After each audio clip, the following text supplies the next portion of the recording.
हमारे विद्या की देवी देवता हैं, लेकिन मनुवादियों ने हमारी माता सावित्री बाई को बुलाने के लिए एक काल्पनिक सरस्वती देवी का निर्माण किया, ताकि हम अपने समाज की सावित्री बाई फुले को, जो माली समाज से थी, जो शूद्र वर्ण के अंदर आती हैं, उनको बुलाने के लिए एक दूसरी देवी का निर्माण करके हमारे बच्चों को गुलामी में डाल दिया गया है।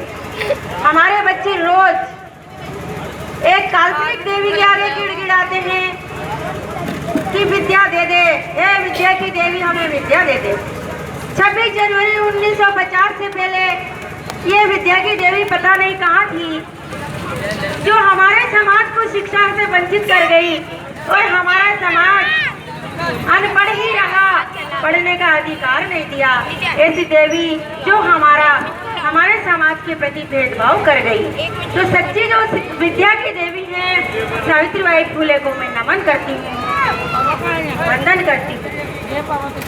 डॉक्टर भीमराव अंबेडकर जी मेरे पिता, सबके बाप, क्योंकि मेरे पिताजी भी उनको बाबा कहते थे। मेरे बाप के भी बाप हैं डॉक्टर भीमराव अंबेडकर जी, तो हम सबके बाप हैं, क्योंकि हमारे बाबा साहब भीमराव अंबेडकर जी ने हमें शिक्षा का अधिकार दिया, पढ़ने लिखने का अधिकार दिया, समानता का अधिकार दिया, बोलने का अधिकार दिया, कपड़े पहनने का अधिकार दिया। ये आप भारतीय संविधान में आप देख सकते हैं कि जो अधिकार मिले हैं वो किसी गीता रामायण महाभारत में हमें ये अधिकार नहीं मिले हैं, हमें भारतीय संविधान से मिले हैं। और हमारा जो राष्ट्रीय धार्मिक पवित्र ग्रंथ है वो भारतीय संविधान है। डॉक्टर भीमराव अंबेडकर जी के चरण का मैं बंदगी करती हूँ। माता रमाबाई जो बाबा साहब की पत्नी थी, अरे बाबा साहब की पत्नी कैसी थी,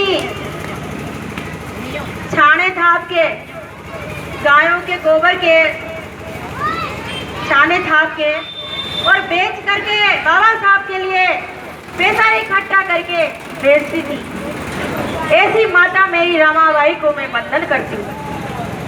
माता रमाबाई हमारी सच में देवी है, उनको हम भूल चुके हैं। उसका कारण हमारे भाई मनोहर लाल जी साक्य ने बताया कि हमें पाठ्यक्रम में कभी पढ़ाया नहीं गया।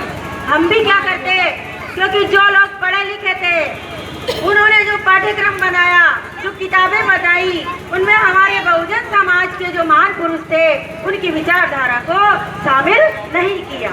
तो हम आज तक बस घंटियां बजाते रहे, ये तू दे, किसी ऊपर वाले से दुआ मांगते रहे।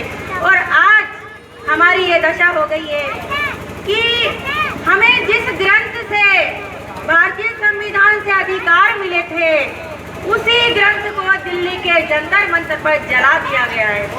मेरी बहनों, मेरे समाज के बुजुर्गों, बच्चों, बहनों, पढ़े लिखे नौजवानों, मेरे भाइयों, अब आपको संविधान को बचाना है।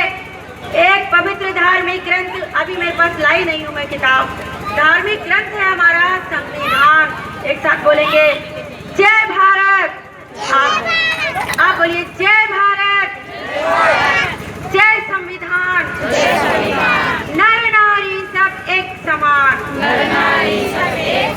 भारतीय संविधान में नर और नारी को समानता का अधिकार मिला है। नारी भी पुरुषों के समान रेलगाड़ी चला सकती है, ट्रक चला सकती है, टाका चला सकती है, बराबर से नौकरी करती है।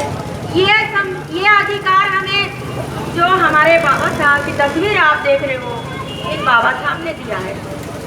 26 जनवरी 1950 से पहले 33 करोड़ के पूजा पाठ करते करते हमारे बड़े बूढ़े मर गए। गले में थूकने के लिए हांडी बनी थी, गले में थूकते थे, यदि आप जमीन पर थूक दोगे तो जमीन अपवित्र हो जाएगी। ऐसा नियम आपके जो ग्रंथ होंगे, आप गुलाम है, उनमें लिखा है, मनुस्मृति में लिखा है। आपकी कमर में झाड़ू था, क्योंकि आपके पैर यदि जमीन पे पड़ जाएंगे तो जो उच्च वर्ग के लोग हैं वो अपवित्र हो जाएंगे, इसलिए आपको कमर के झाड़ू बांध के चलना पड़ता था। तो कमर से झाड़ू हटाया और गले से हांडी हटाई तो वो किसी 33 करोड़ देवी देवताओं ने नहीं हटाई, केवल एक देवता ने हटाई और वो देवता थे हमारे बाबा साहब भीमराव अंबेडकर जी। बोलिए जय भीम, जोर से बोलिए जय भीम, जय भारत। हमें समझना पड़ेगा। और आज जितनी मेरी माता बहनें यहाँ बैठी हुई है, मैं इन्हीं की वजह से आई हूँ। मैंने चैनल पे आपको देखा था कि आपने एक बहुत बड़ी बुराई को यहाँ से नष्ट किया। इस तरह के आंदोलन करने की जरूरत है। भारतीय संविधान हमें 5 बातों का पालन करने का संदेश देता है। आप ये जो 5 रंग देख रहे हो ना, ये 5 कलर 5 बातें धर्म की बातें हैं। क्या करना चाहिए, क्या नहीं करना चाहिए, यदि आप ये जान लेंगे तो धर्म को जान लेंगे और फिर आपकी तरक्की को कोई रोक नहीं सकता। मेरे साथ दोहराएंगे, मैं एक बार बोलूँगी, एक बार